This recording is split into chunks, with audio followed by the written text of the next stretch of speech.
बिस्मिल्लाहिर्रहमानिर्रहीम। नाज़रीन, मैं हूँ आरिफ हमीद भट्टी आम शहरी और आप देख रहे हैं यूट्यूब चैनल।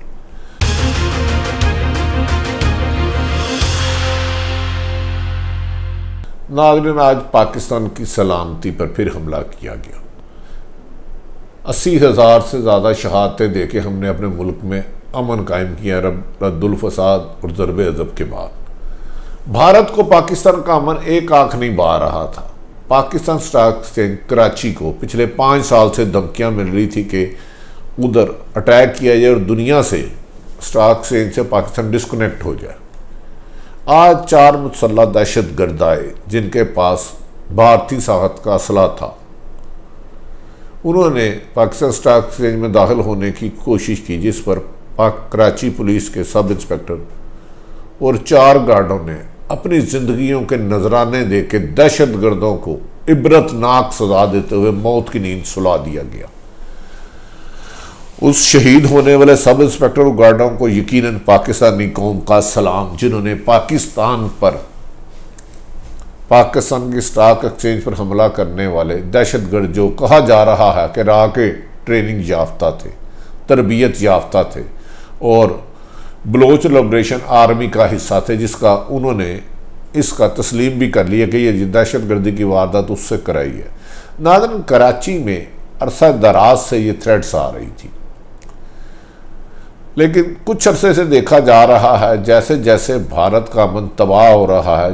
लद्दाख में चीन के हाथों पटाई के बाद भारत में उठने वाली तहरीकें और मोदी की पसपाई के बाद वो पाकिस्तान का अमन तबाह करने के लिए कहा जा रहा है कि मुख्तलिफ दहशतगर्दों को बलूचिस्तान के रास्ते और दीगर तरीक़ों से पाकिस्तान में घुसा चुका है और उसका निशाना लाहौर, इस्लामाबाद, कराची, कोयटा और दीगर इलाके हो सकते हैं। और खदशा ये जाहिर किया जा रहा है इंटेलिजेंस एजेंसियों का कि मज़ीद दहशतगर्दी के वाक़यात की कोशिश की जाएगी, ताहम उन्हें रोकने के लिए हिकमत अमली अपनाई जा रही है। और हमारी इतला के मुताबिक पाकिस्तान के हसास अदारे ने भारत से तरबियत याफ्ता और अफ़गानिस्तान से तरबियत याफ्ता कई दहशतगर्द गिरफ्तार कर लिए हैं, जिन्हें उनके अज़ाइम्स को पूरा करने से पहले ही इंफॉर्मेशन बेस पे गिरफ्तार करके उनसे अहम नक्शे, भारतीय साहत का असला, बारूद बरामद कर लिया।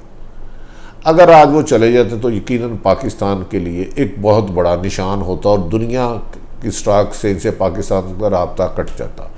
इस पर कराची पुलिस के एडिशनल आईजी गुलाम नबी मेमन यकीनन काबिल तहसीन है।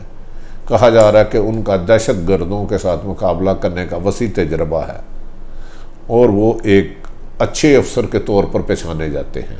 इस मौके पर वो गार्ड जो मामूली तनख्वाहें 14, 15 या 20 हज़ार लेते थे, उनकी ज़िंदगी भी यकीनन हमारी ज़िंदगी जितनी कीमती थी, जिन्होंने पाकिस्तान पर जान निसावर की और दहशतगर्द जो बैरूनी एजेंडे पर पाकिस्तान का अमन तबाह करने आए थे, उन्हें कामयाब नहीं होने दिया।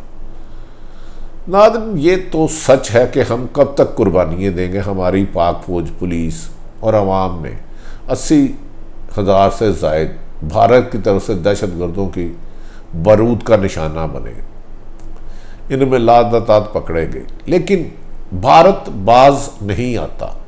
वो पाकिस्तान का अमन उसे एक आंख नहीं बाता। जैसे ही पाकिस्तान मुश्किलात से निकल के बेहतरी की तरफ जाता है, या भारत में जब से चीन ने उसकी पिटाई की और अलग पसंद तरीकों ने सर उठाया, मोदी की दहशतगर्द सोच ने भारत में उसके खिलाफ तनकीद बहुत ज़्यादा होने लगी और उसे एक ब्लेंडर और एक सिलेंडर मोदी की कहा जाने लगा।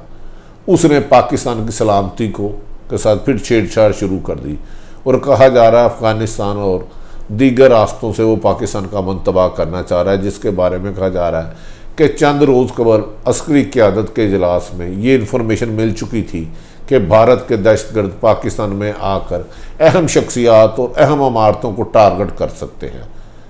अल्लाह ताला ने आज ये मौका बचा दिया और इसमें वो भारतीय दहशतगर्द मुबैना तौर पे जिनका लिंक बनाया जाता है, जिसे बलोच लिबरेशन आर्मी ने तस्लीम भी किया, वो नाकाम हो गए। लेकिन क्या हमारी हुकूमत, हमारे अदारे तो अपना फ़राइज़ अदा कर रहे हैं, ये कामयाब क्यों नहीं हो रहे? भारत ने उतना नुकसान नहीं किया जितनी इकानमी हमारी तबाह मौजूदा दौर में हो गई। इसका मैं किसी एक को जिम्मेदार ठहराना मुनासिब नहीं। मादी के हुक्मरान बराबर के शरीके जुर्म हैं इसमें। आज भी नाज़रीन, कल रात तक हुकूमती इत्तेहादी नाराज़ थे। काफ लीग वज़ीर आज़म के शाइये में नहीं गई, लेकिन उनकी ली हुई स्पीकरशिप ना छोड़ी, ना वजारत छोड़ी और बेपनाह इख्तियारात ना छोड़े। MQM भी आखिर में सौदेबाजी करके मुलाकात की। एक एक बंदे को मिलना पड़ा। वो वज़ीर आज़म जो किसी से हाथ नहीं मिलाता था, उन्हें शाहज़ैन बुगटी जैसे लोगों से भी मुलाकात करनी पड़ी। ये सियासत हमारी कब मैच्योर होगी और कब ये पाकिस्तान और पाकिस्तान की अवाम के मफाद के लिए सोचेंगे? कब तक अपनी हुकूमत को तक़वियत देने के लिए ये गैर कानूनी, गैर अखलाकी एग्रीमेंट और इत्तेहाद करते रहेंगे? आज बज़ाहिर ये था कि जहांगीर तरीन के 18 लोग जो जाना नहीं चाह रहे थे, कल उन्हें सख्त हलकों से सख्त मैसेज किया गया। आज अहम हलकों ने हुकूमत का ये बजट तो मंजूर करवा दिया, लेकिन इसका क्रेडिट हुकूमत को देना नामुनासिब होगा, क्योंकि काफ लीग भी नाराज़ थी, ज़ैन बुगटी भी नाराज़ थे, MQM भी नाराज़ है और ख़ुद PTI के 18 से 15 लोग नाराज़ थे। कब तक गन पॉइंट पे आप जमहूरियत चलाएंगे? जमहूरियत तो वोट की एक पर्ची से चलती है, खुशी और मर्जी से चलती है, आइडियलिज्म से चलती है, खिदमत से चलती है। कब तक धमकियों से जमहूरियत चलाओगे? ये रविश ख़त्म होनी चाहिए। हर अदारों को अपनी हदूद में रह के अपना काम करना होगा। जब तक ये रविश रही, ये रविश को तर्क ना किया गया कि ताकतवर अदारे दूसरों के काम में इंटरफेरेंस करें और हर चीज़ को अपनी मनपसंद ख्वाहिशों के मुताबिक चलाना चले, इसके नताइज बेहतर नहीं आएंगे। सियासतदानों को भी अब ये सोचना होगा, चाहे वो पाकिस्तान पीपल्स पार्टी से हो, नून लीग से हो, मौलाना फजलुर रहमान से हो, PTI से हो, कि अवाम की खिदमत को तरजीह देना होगी अपनी हुकूमत और ज़ाती मफाद से। इमरान खान साहब जो उन्होंने बुलंदवा बाले दावा कर रहे थे, मैंने माफिया को नहीं छोड़ना, माफिया को नहीं छोड़ना। पहले IPP पे आगे सिलेंडर किया, फिर चीनी के सिलेंडर किया, गंदम पे सिलेंडर किया, अब इन्होंने बिलाहर पेट्रोल पे सिलेंडर कर दिया और 300 अरब का टीका आपकी जेबों से निकाल दिया। पैसे निकाल दिए गए रातों रात। आवाम ने देने हैं वो पैसे। जो 25 रुपये पेट्रोल की कीमत बढ़ाई है ना, वो बम हर एक घर में गिरा है।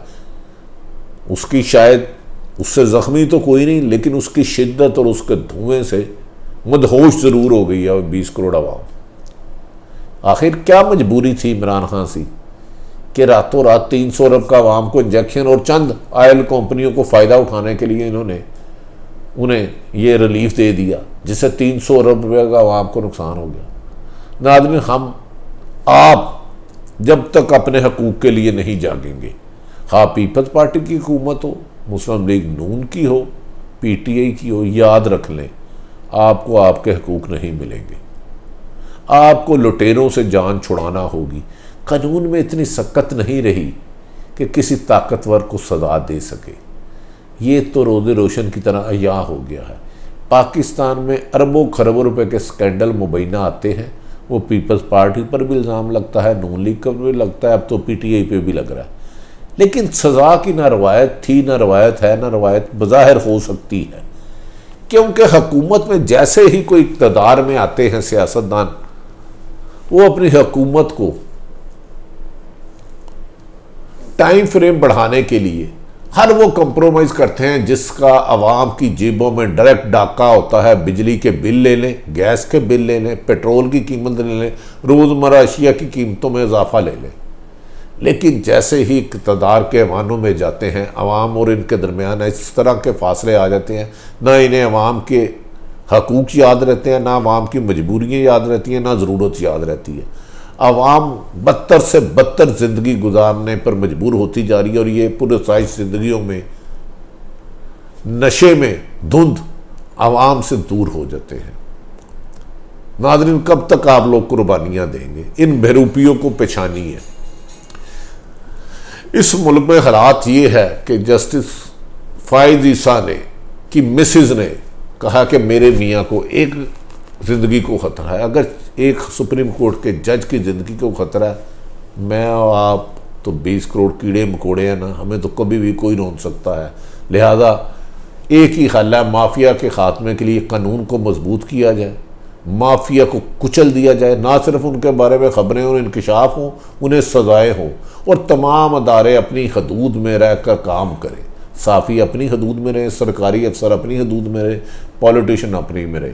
अगर ये रविश ना चेंज की तो याद रखने कई ममालिक जिनको बहुत अरूज था उनके ज़वाल में तारीख बड़ी बड़ी है। नाज़रीन, इसमें आवाम का बशऊर होना ज़रूरी है। ये ब्यूरोक्रेसी मुल्क को दीमक की तरह खा रही है।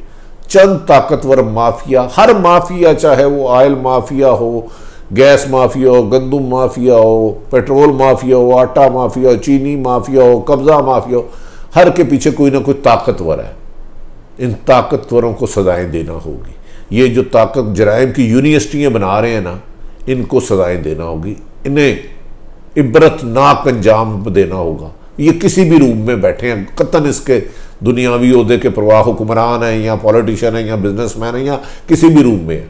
पाकिस्तान की तरक्की इसी में है कि हम सबको पाकिस्तान को अपने घर की तरह हिफाजत करना होगी। नाज़रीन, आरिफ हमीद भट्टी की ये गुफ्तगू आपको पसंद आए तो इसे सब्सक्राइब करें, इसे लाइक करें। हो सकता है तो अपने इर्द गिर्द रहने वालों की खुशियों का बायस बने। अगर ये पाकिस्तान है तो हम सब हैं, वरना ये जो विजिटिंग प्रोफेसर चंद हुक्मरान और ताकतवर तबका है ऊपर के लेवल का, जिनकी -1% नहीं है, इन्होंने इस मुल्क से भाग जाना है। आओ पाकिस्तानियों, पाकिस्तान बचाओ, पाकिस्तानी बन के जैसे अपने घर की, अपने बच्चों की हिफाजत करते हो, इसी तरह मुल्क की हिफाजत करो। पाकिस्तान जिंदाबाद।